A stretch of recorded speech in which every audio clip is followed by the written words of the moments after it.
Hello guys, welcome to the Khalid finance. ఈరోజు topic వచ్చేసి stable మనీలోని book. అయితే మనం ఆర్డి అంటే ఏంటి, ఎఫ్డి అంటే ఏంటి అనేది మనం ఎక్స్ప్లెయిన్ చేసుకుందాం.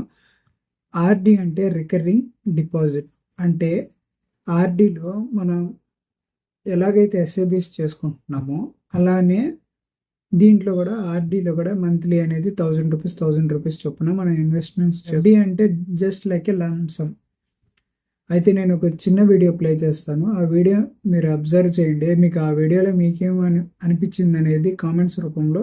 हाय सर सर 4 लाख की एक एफडी करवानी थी, लेकिन 4 लाख में से अभी मैं आपको 5,000 दे पाऊंगी, बाकी मैं आपको बाद में दूंगी। अरे मैडम तो सीधा बोलो ना, 5,000 की एफडी करानी है, बाकी जब पैसे आएंगे तो दूसरी एफडी करवा लेना।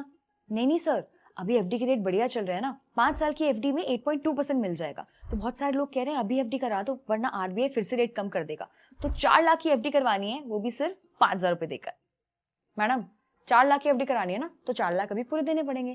यहाँ पर ना कोई मुफ्त धनराशि योजना नहीं चल रही है, बट एक ऐसी स्कीम है जिसपे 5,000 की आरडी कराकर उसके ऊपर आसानी से 4 लाख की एफडी करवा सकती हो। उसको टॉपअप आरडी बोलते हैं।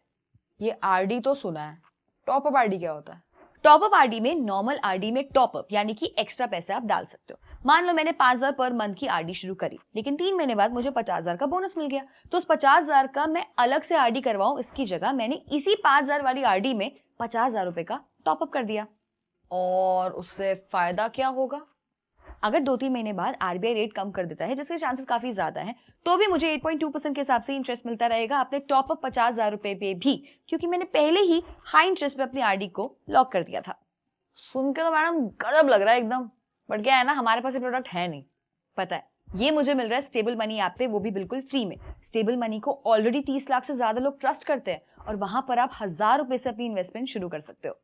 ये तो बहुत सही है मैडम, लेकिन ये स्टेबल मनी ऐप को डाउनलोड करने का लिंक कहाँ से मिलेगा? बायो और कमेंट पे लगा दिया, डाउनलोड नाउ। ఓకేనా, మీరు ఈ వీడియో చూసారు కదా. దీంట్లో నేను 6.5%కి నేను ఎఫ్డి చేశాను. అది రూపీస్తో. అయితే ఇది నెల నెల నేను కడుతున్నా. దీనివల్ల నాకు యూజ్ ఏంటంటే, ఆర్బీఐ రూల్స్ ప్రకారంగా ఎఫ్డి ఇంట్రెస్ట్ రేట్స్ అనేవి పెరగచ్చు, తగ్గొచ్చు. అందుమూలన ఈ మన ఆర్డీలో ఏంటంటే మనం లాక్ చేసి పెట్టుకుంటాం. ఏదైతే మనం ప్రతి నెల కడుతూ ఒక 2 years 10 year పాటు చేసి ఒక 24,000 రూపీస్ మనం ఏంటంటే లాక్ చేసి పెట్టుకుంటాం. దాని మీద మనకి ఇంట్రెస్ట్ రేట్ అనేది పెరిగిద్ది. అది లాక్ చేసుకోవడం వల్ల ఏమైందంటే ఆర్బీఐ అనేది పెంచొచ్చు, తగ్గినా కానీ మనకి ఏ ప్రాబ్లం ఉండదు. ఎలాగైతే మనకి ఎఫ్డిలో ఎంతైతే వడ్డీ వస్తుందో అంతే వడ్డీ వస్తుంది ఆర్డీలో కూడా. అయితే మనం దీంట్లో సేఫ్. ఇది ఆర్డీ అనేది అందరూ ఆర్డీ అంటే రికరింగ్ అంటే ఏదో ఉండొచ్చేమో, వేరే ఏదో స్కీమ్ అనుకోవచ్చు, కానీ ఆర్డీ అంటే జస్ట్ లైక్ ఎఫ్డి ఓన్లీ. కాకపోతే మనం ఎఫ్డి మొత్తం అమౌంట్ ఒకేసారి మనం ఇన్వెస్ట్ చేయలేం కాబట్టి మనం కొంత అమౌంట్ ఒక మంత్లీకి 1,000 రూపీస్ లేకపోతే 5,000 రూపీస్ మంత్లీ అనేది ఇన్వెస్ట్మెంట్స్ చేసుకుందాం. ఈ మనం చేసుకోవటం వల్ల మనకి బెనిఫిట్స్ ఏమైనా ఉంటాయంటే, బెనిఫిట్స్ అనేవి ఏమి ఉండవు, కానీ ఒక 2-3 బెనిఫిట్స్ ఉండొచ్చు. ఇలాగా మనం ఒకేసారి లార్జ్ అమౌంట్ కాకుండా ఒక చిన్న అమౌంట్తో మనం ప్రతి నెల ఇన్వెస్ట్మెంట్స్ చేసుకోవచ్చు. ఒకే ఇంట్రెస్ట్ రేట్ ఉంటుంది కాబట్టి దీనివల్ల మనకి సేఫ్ ఉంటుంది. ఎఫ్డీకి కూడా ఇలానే సేమ్గానే ఉంటుంది, కాకపోతే మనం అది లంసమ్ టైప్ లాగా ఇన్వెస్ట్మెంట్స్ చేస్తాం. సో అది ఆర్డి గురించి. ఇంకపోతే మనం ఎఫ్డి అంటే ఫిక్స్డ్ డిపాజిట్. మన దగ్గర 1 lakh ఉండొచ్చు, 2 lakhs ఉండొచ్చు. అది మనం 1 yearకైనా ఇన్వెస్ట్మెంట్ చేసుకోవచ్చు, లేకపోతే 2 yearsకైనా ఇన్వెస్ట్మెంట్ చేసుకోవచ్చు, లేకపోతే 5 yearsకి, లేకపోతే 10 yearsకి కూడా ఇన్వెస్ట్మెంట్స్ అనేవి చేసుకోవచ్చు. అయితే దీని వలన మనకి లాస్ ఏమైనా ఉంటుందంటే లాస్ ఏమి ఉండదు. దీంట్లో ఏ రిస్క్ ఉండదు, ఏ హై రిస్క్ ఏమి ఉండవు. జస్ట్ మీరు మనీ ఎఫ్డి చేసేసి కూల్గా ఉండటమే. దీంట్లో ప్రతి నెల అనేది మనం బ్యాంక్ ఆటోమేటిక్గా మనం ఫిక్స్ చేసి పెట్టుకుంటే ప్రతి నెల ఎంత అమౌంట్ కట్ అవ్వాలో, జస్ట్ లైక్ ఎస్ఐబి లాగా అలా ఆటోమేటిక్గా కట్ అవుతుంది. At the end of the day 10 year ఎంత ఉందో ఆ 10 yearకి మనం కట్టేసిన తర్వాత మనం ఒకసారి రెన్యువల్ చేసుకోవాలా, లేకపోతే మళ్ళీ ఎస్ఐబి చేసుకునేలాగా రెన్యువల్ చేసుకోవాలా, లేకపోతే దాన్ని విత్డ్రాల్ చేసుకుందామా అనే ఉంటే అది మీ మీద డిపెండ్ అయి ఉంటుంది. ఫస్ట్ ఈ వీడియో అనేది మీకు ఆర్‌డి అంటే ఏంది? ఆర్‌డి అంటే ఏంటనేది, ఎఫ్‌డి అంటే ఏంటనేది ఈ వీడియోలో నేను ఎక్స్‌ప్లెయిన్ చేయాలనుకున్నా. 2 పాయింట్స్ గురించి నేను ఎక్స్‌ప్లెయిన్ చేయాలనుకుంటున్నా. మేము ఎఫ్‌డి చేయాలనుకుంటున్నాం ఇంత అమౌంట్ అంటే బ్యాంక్ మేనేజర్ సడెన్‌గా క్వెషన్ వేయొచ్చు మనకి.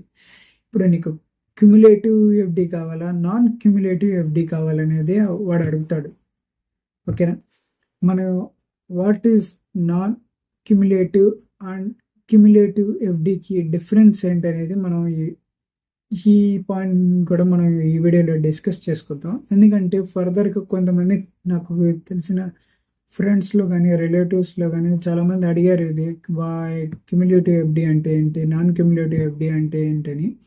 అయితే నేను సింపుల్‌గా చిన్న 2, 3 వర్డ్స్‌లో నేను క్లోజ్ చేస్తా ఈ పాయింట్‌ని. ఇప్పుడు క్యుములేటివ్‌కి, నాన్ క్యుములేటివ్‌కి ఏంటంటే క్యుములేటివ్ వచ్చేసి మనం ఏదైతే ఎఫ్‌డి చేస్తాం కదా! అదే మనం రూ. 1000 ఇన్వెస్ట్‌మెంట్ చేస్తున్నా 1 ఇయర్ తర్వాత నాకు ఎంత వడ్డీ అనేదొస్తుంది. అసలు ప్లస్ వడ్డీ 2 కలిపి ఒకేసారి లాస్ట్‌లో ఇచ్చేదానికి క్యుములేటివ్ ఎఫ్‌డి అంటారు. ఇప్పుడు సాధారణంగా అందరికి తెలిసిందే ఎఫ్‌డి అంటే ఒకేసారి వడ్డీ ఇస్తారు లాస్ట్‌లో వచ్చిద్ది మనం తీసుకుంటాం. అదే దాన్ని కొంచెం క్లాస్‌గా ఇప్పుడు బ్యాంక్ మేనేజర్స్ మాట్లాడే విధానాన్ని బట్టి ఇలా మాట్లాడతారు. క్యుములేటివ్, నాన్ క్యుములేటివ్ అని. క్యుములేటివ్ మీకు అర్థమైంది కదా! క్యుములేటివ్ అనేది లాస్ట్‌లో వడ్డీతో సహా కలిపి అసలు, వడ్డీ అంతా కలిపి మనకి లాస్ట్‌లో అనేది ఇస్తారు. అయితే నాన్ క్యుములేటివ్ అంటే ఏంటంటే ఇప్పుడు మనం 4,00,000 అనేది, 5,00,000 అనేది ఎఫ్‌డి చేసి కాదు. మనకి వడ్డీ అనేది బ్యాంక్‌లో అనేది వచ్చి పడతా ఉంటుంది. ప్రతి 6 నెలలకొకసారి, లేకపోతే 3 నెలలకొకసారి, లేకపోతే ఏడాదికొకసారి అలా మనకి ఇంట్రెస్ట్ అనేది మన బ్యాంక్ అకౌంట్స్‌లో పడిద్ది. దాన్నే నాన్ క్యుములేటివ్ అని అంటాం.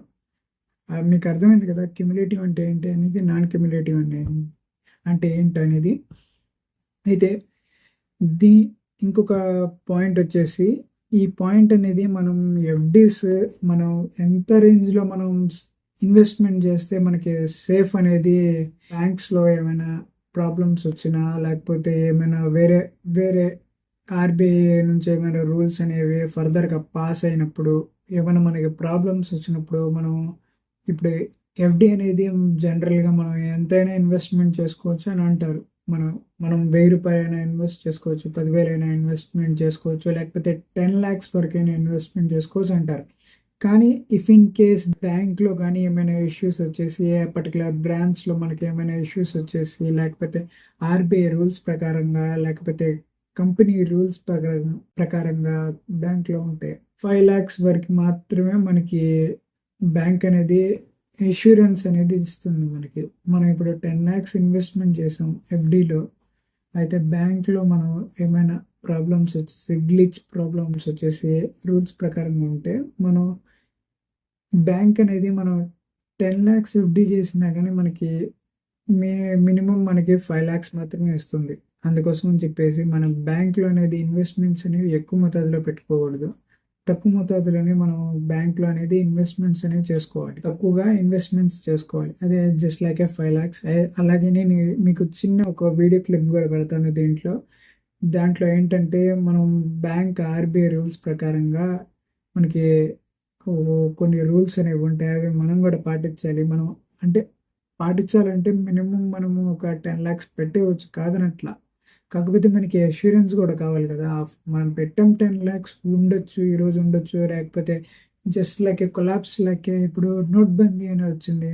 ఇప్పుడు నోట్ల రద్దు అని వచ్చేసింది. రూ. 1000 రూ. 500 బ్యాన్ అయినియి.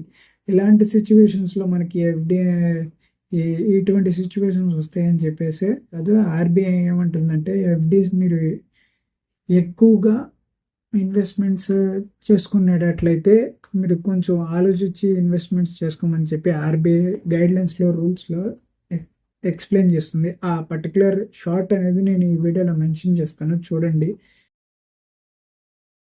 ఈ వీడియోలో వచ్చేసి ఆర్‌డి అంటే ఏంటి అనేది, ఎఫ్‌డి అంటే ఏంటి అనేది, అలాగే క్యుములేటివ్, నాన్ క్యుములేటివ్ గురించి, క్యుములేటివ్ ఎఫ్‌డీస్ గురించి, అలాగే మనం ఎంతవరకి మనం ఇన్వెస్ట్‌మెంట్స్ చేసుకుంటే ఎఫ్‌డీస్‌లో మనకి సేఫ్‌గా, రిటర్న్‌గా ఇఫ్ ఎనీ ప్రాబ్లమ్ అయితే వస్తుందనేది ఈ వీడియోలో మీకు అర్థమైనట్లు అనుకుంటున్నా. ఈ వీడియో మీకు నచ్చినట్లయితే లైక్ చేయండి, షేర్ చేయండి.